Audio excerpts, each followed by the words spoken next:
अच्छा प्रश्न है, पर एक्चुअली ये सो नहीं है, ये तुम्हारा और हमारा संवाद है। भारतीय परंपरा में जितने ग्रंथ हैं सब में संवाद है। इतना बेबाक कहीं कुछ और है? आपका धर्म इकलौता विश्व का ऐसा धर्म है जिसमें कुछ भी पूछने की अभिव्यक्ति है।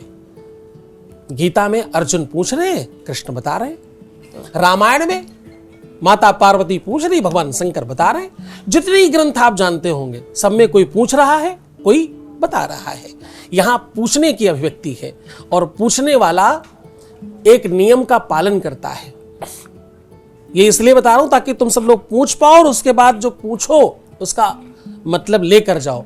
पूछने वाले के लिए एक नियम है, जो बताया जाएगा उसको ही सर्वश्रेष्ठ मानना है, तभी पूछना होता है। भगवान कृष्ण ने गीता का ज्ञान तमाम लोगों को दिया, युधिष्ठिर को, कर्ण को, दुर्योधन को, बहुत सारे तमाम लोगों को दिया, पर मिला नहीं किसी को। मिला किसको? अर्जुन को। क्यों मिला अर्जुन को? क्योंकि अर्जुन कहते थे शिष्यस्ते हम साधुनाम त्वाम प्रपन्नाम, मैं तुम्हारा शिष्य हूं और तुम मेरे गुरुजी हो, तुम जो कहोगे वही आखिरी सत्य है। तो जब उस भाव से सुनोगे तो आपको समझ में आएगा।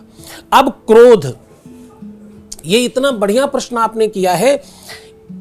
140 करोड़ देशवासी और ज्यादा हो गए अभी अपने यहाँ, बढ़ रहा है रोज करोड़, 44 हो गया। अच्छा, 144 करोड़ देशवासी हैं अपने यहाँ और सबको ये समस्या है कि क्रोध, ये जो शब्द है ना, ये अगेन हम पर थोपा गया है। ये भी कुछ नहीं होता। आप कहोगे, आप कहते हो कुछ भी जब होता ही नहीं है तो होता क्या है? तो कुछ तो होता है। शरीर की अपने गुणधर्म है। तुम पढ़े लिखे हो इसलिए ऐसे बता रहा हूं, कोई सामान्य व्यक्ति होता तो अलग तरीके से बताता। शरीर के अपने गुणधर्म है। गुणधर्म का मतलब समझते हो? नेचर, स्वभाव। आपने कोई मशीन बनाई, उसका एक नेचर है, उसका एक स्वभाव है। आपने लाइट देखी, उसका एक नेचर है, उसका एक स्वभाव है। प्लग लगाओ वो जल जाती है। ऐसे शरीर के गुणधर्म है। उसमें प्रेशर है, जिसको आप ब्लड प्रेशर से कैलकुलेट करते हो। उसमें शैतल्यता है, ऊष्मता है, तो उसके अपने गुणधर्म है शरीर के। हिंसा, असत्य, मद, मोह, लोभ, काम और क्रोध, ये उसके गुणधर्म है। इसी से तो बना है वो। अब आपने ये लाइट देखी, इस लाइट का प्लग निकाल दो, इसके बल्ब निकाल दो, इसका बाहर का बॉडी निकाल दो, इसका ये जो स्विच गया ये भी निकाल दो, और फिर बताओ लाइट कहां है? फिर लाइट किधर है? हमारे यहां कई चीजों में बार बार हमें भ्रमित किया गया, ग्रंथों को बदला गया, बातों को बदलकर अलग तरीके से सिखाया गया। क्रोध कभी भी समाप्त नहीं हो सकता, गुणधर्म है मेरे शरीर का। क्रोध समाप्त होगा तो मैं समाप्त होऊंगा।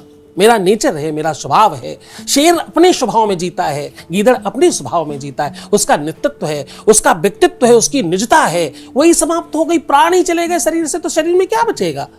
अब ज्यादातर लोग बोलते हैं हिंसा, सत्य, मद, मोह, लोभ और काम, क्रोध ये सब छोड़ दो, तो कहां ऊपर चले जाए क्या? यही तो गुणधर्म है, इसी से चल रहा है जीवन। लाइट का प्लग निकाल दो, बल्ब निकाल दो, स्विच निकाल दो, फिर लाइट कहां है? किधर बचेगी? क्रोध कभी भी समाप्त होने वाली चीज ही नहीं और समाप्त करना ही नहीं चाहिए। क्रोध एक व्यवस्था है, आना ही चाहिए, आना ही चाहिए, बिल्कुल आना चाहिए। नहीं आएगा तो ब्लड कैसे चलेगा? रक्त का संचार कैसे होगा? हम अशिक्षितों लोगों की तरह बात क्यों करें कि क्रोध आता है? आएगा ही, आना ही चाहिए, एकदम आना चाहिए। क्रोध जब बुद्धिमत्ता को पाता है, क्रोध करने के अपने अपने तरीके हैं। एक अज्ञानी, एक ज्ञानी, एक सज्ञानी अलग अलग तरीके से क्रोध करता है। कोई ज्यादा जानकार वो क्रोध करेगा, कोई और हल्का व्यक्ति होगा तो वो अपने ढंग से क्रोध करेगा। क्रोध सब करते हैं। क्रोध का नियंत्रण विवेक है। ज्ञान लो, पढ़ाई करो, शिक्षित हो जाओ, जानकार बनो, बुद्धिमान बनो, क्रोध अपने आप सामान्य रहेगा। क्योंकि तुम्हें पता है how to do, where to do, when to do, पता है ना किधर जाए, कब करें, कैसे करें, कितना करें, मापदंड ही तो सिखाता है ज्ञान। तुम विद्यार्थी क्यों बन रहे हो? केवल पैसे कमाने के लिए? ज्ञानी बनने के लिए। विद्या ददाति विनयम, विनयम ददाति पात्रत्वाम, पात्रत्वा धनाप्नोति, धनात् धनम तथा सुखम। उस सुख की तरफ जाने के लिए तुम विद्या ले रहे हो। विद्यावान व्यक्ति जब बोलता है तो लगता है कि भाई हा, ये सही बात बोली, ये सही बात कही है। आप खुद भी कभी पढ़ते हो, कोई पढ़ी हुई की बात करते हो तो अच्छा लगता है?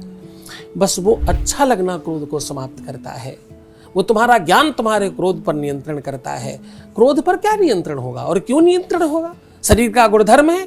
शरीर से हाथ काट दो, पैर काट दो, सर हटा दो, फिर कौन बचा? तो कभी भी कोई भी उसका पार्ट है।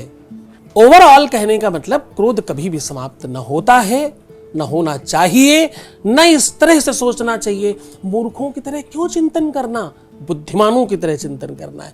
हम सब विश्व गुरु भारत बनेगा कैसे? गुरु बनने के लिए क्या करना है? पढ़ना है। कुछ भी अर्जित करना है उसके लिए पढ़ना पड़ेगा।